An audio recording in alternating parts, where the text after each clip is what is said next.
What's going on, guys? This is Miasin and welcome to my Gishki deck profile featuring the new support. It's really nice.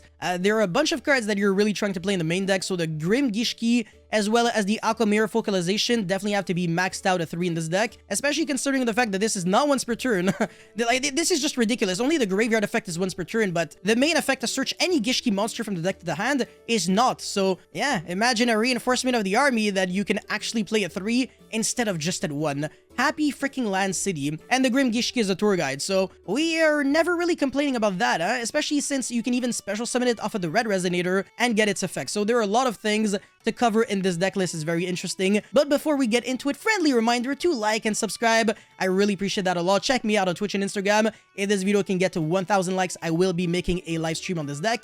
And now let's get right into it. Alright, so every single good Gishki monster basically is maxed out of 3. So 3 Shadow, 3 Vision. So Shadow and Vision have a very similar effect. They have the common effect of being able to be used as a substitute for the full ritual summon of a water ritual monster, just like Shurit Strategist of the Necros. Therefore, even though they're like level 4 and level 2, it doesn't matter because you can still summon like a level 10 monster, a level 6 monster, just with one single monster. And then their second effect is also very similar, so you can discard the Shadow to search a Gishki ritual spell from the deck to the hand, and you can discard the Vision to search a Gishki ritual monster from the deck to your hand. And again, nothing is once per turn for the old Gishki cards at least. The new ones are once per turn. Just like, well, the Grim Gishki, but I mean, that one's not really once per turn, but whatever, you get the point. So yeah, 3 of these, and then Abyss Soldier when this card is summoned. Not even like on normal or special, like summoned. So you can technically flip summon this card. You can Book of Moon and then flip it again, and then search. You can add a Gishki monster with 1,000 or less defense from your deck to your hand. So it covers a lot of ground. I think the only one that you can't search would be the Nere Manas, because it has 1800 defense, but it doesn't matter because even if you're trying to get to Nere Manas, you can search the Vision, which has very low defense, and then discard it to search the Nere Manas. So every single path leads to Rome. You can pretty much search any card in this deck with basically anything. That's the wonderful thing about Gishki, the fact that every single card basically is accessible. And there are so many substitutes for like whatever. So like Extra Foolish sends Herald of Arclight so you can search your missing piece. Salvage recycles back your cards so you can always get your missing pieces. Preparation of Rites is either a break-even or a +1. And then Prosperity is just like there to dig for whatever you're missing. And so many search cards, but obviously this deck does lose to Droll and Maxi. Droll and Mistake quite a lot. Obviously would lose to Maxi, but that's another story for another day. Anyways, I'm also on double Swap Frog with 1 Ronin Totem. You can also play 3 Swap Frogs if you really want to. Pretty much all the Gishki monsters are water, so we are never really complaining about the free Toad in this deck, right? Especially since this deck just has a lot of inherent synergy with the fact that the Gigantic Splite and the Splite Elf are pretty much like rank 2, link 2 based oriented. So when every single monster almost is a level 2, we take those. And you can technically splash a little Splite package. So that's the reason why the blue is there, as well as a starter or jet, smashers, whatever. I'm pretty sure I showcased that in my combo video, but I don't think I would really recommend that because it has it doesn't really push your Gishki engine. It's really just like extra interruptions that doesn't really get anything going for you. Anyways, triple Abyss, obviously triple Vision, triple Grim, triple Red Resonator. So on the summon, you can special summon a level 4 or lower monster from your hand. So you can summon the Grim and then summon the Abyss and then you get your search. And on the special summon, you can gain life points. So in time, this would be a way to win with Red Resonator if you can summon it with Gigantic Splite. So this deck is almost tournament ready, but not really, especially since I think by the time we get these new cards, the Splite cards will probably get a little bit of a hit. Maybe Toad is going to be getting banned or something, we never know. Anyways, I'm on 1 Nere Manas, as well as double Gust Kraken. So this card's really cool. It negates any monster effects. It can be destroyed by battle with a monster summon from the extra deck, which probably won't matter because it has 3k attack. It's a big boy.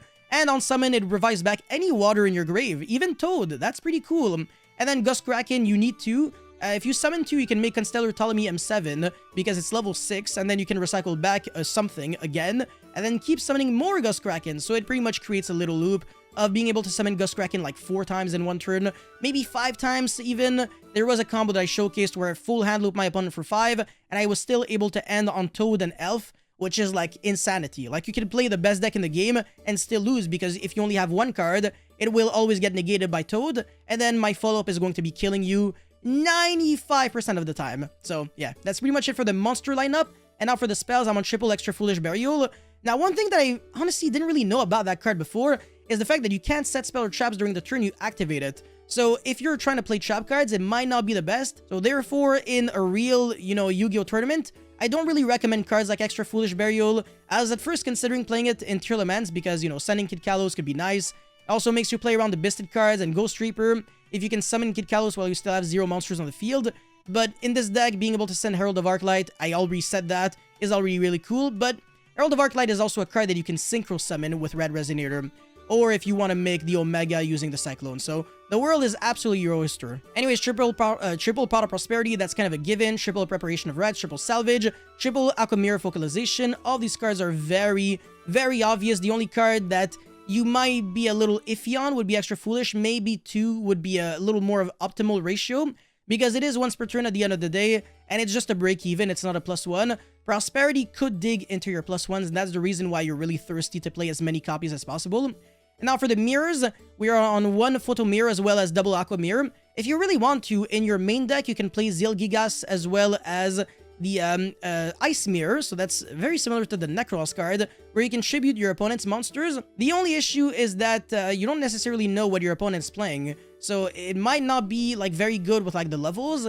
So I would rather side deck Ice Mirror as well as the Zeal Gigas, because going first, Zeal Gigas is not the best. Like, yeah, sure, you draw a card, but then if you draw a Gishki, then you're forced to shuffle back a card on the field. It is mandatory, not optional, so you can literally break your whole, like, your own board. But yeah, going second, Zeal Gigas and Ice Mirror are just broken, and finally Called by the Grave, so 40 card main deck. Definitely not trying to play any more than that, because the deck will start breaking if you play like 450 or 60 or something. So yeah, for the extra deck, Omega, Herald of Arclight, Zeus, Ptolemy M7 for the double Cyclone play, Toad because of the splites, Frogs, and then Mannequin Cat if you want to, I guess. There could be some nice plays, but it's kind of just a placeholder. You really don't have to play this. Gigantic Splite, Access Code, Appaloosa, Unicorn, Phoenix, Area, because, you play so many waters. So you could recycle back interesting waters from your opponent's grave, like Toad or something. And then Double Elf and Masquerena. So yeah, 15 cards in the main deck. Not a lot of going second cards, unfortunately, because we are trying to blind first. That doesn't make a lot of sense. It's not really a term, but we're trying to go first if we win the dice roll. However, we have some nice plays going second, just like I said, the Ice Mirror into Zeal Gigas could definitely break some nice boards. So yeah, and for the idea section, I kind of already covered all these cards indirectly, but yeah, Splite Blue, a third Swap Frog, Elder Entity Entis if you want to break boards with Extra Foolish instead of trying to get stuff to you. Zeal Gigas with a third Cyclone, Dark for I don't even know why. And then Triple Tactic Talents if you don't really want to lose to hand traps too much, but doesn't really cover Imperm, so that's kind of a bummer. Aqua Mirror, Ice Mirror, and Starter. So yeah, that's pretty much it for this video. Don't forget to like and subscribe. Thank you guys so much for watching, and I'll see you guys very soon. Peace.